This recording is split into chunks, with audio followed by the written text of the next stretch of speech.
And we are looking at new details, 911 audio showing that the tech executive and CashApp founder Bob Lee was able to call 911 for help before he collapsed on the sidewalk. But by the time that EMTs got there, it was too late.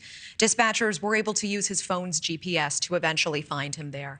Still no arrests and so little information. His stabbing death shocking San Francisco. And we're also hearing reports of a former SF City fire commissioner brutally beaten by a homeless man with a metal pipe bludgeoned in the back of the head outside of his mother's house. And this happened in a nearby SF neighborhood just one day after Bob Lee's death. Here with us now to talk more about these incidents and the recent uptick in crime in San Francisco is Jennifer Coffindaffer, former FBI special agent and NewsNation law and justice contributor. Jennifer, thanks so much for being here. Thank you for having me, Natasha. Let's start with what we know now about Bob Lee's stabbing. San Francisco police saying that there is evidence that they found that they cannot talk about this yet in more detail, and also that it'll take some time to solve this murder. Jennifer, what is the latest that you're tracking in this case?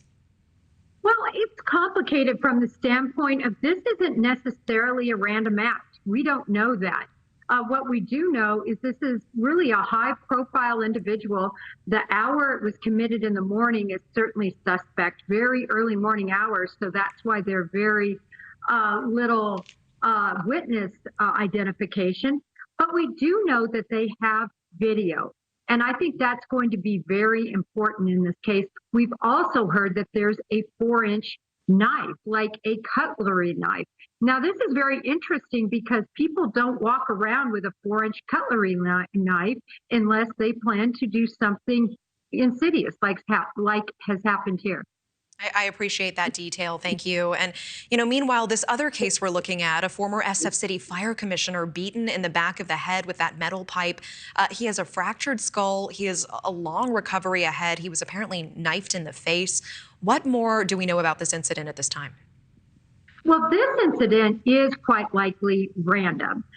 It's a situation where it appears he was just picked out and at the wrong place and at the wrong time, Natasha. Crime certainly in San Francisco is on an uptick.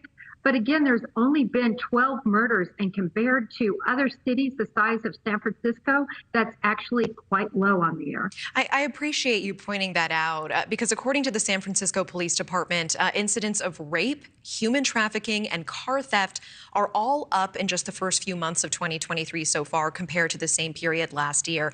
But as you point out, the number of murders is actually roughly the same. So do high-profile incidents like these ones make the problem just seem much worse? Or is rising crime a reality in many American cities right now? Well, the fact that these are high profile, I think is very good for the city of San Francisco, because whenever you have a high profile person being targeted and suffering a death, it puts the spotlight on crime. And that means that police forcing is going to hone in more. And I think it's going to be a good thing publicity-wise, so that hopefully something is done to eradicate some of this high crime that's just begun this week. All right, Jennifer Coffindaffer, thank you as always. Appreciate your time. Thank you, Natasha. Thank you for watching. Go to newsnationnow.com to find NewsNation on your television provider. And don't forget to click the red subscribe button below to get more of NewsNation's fact-driven, unbiased coverage.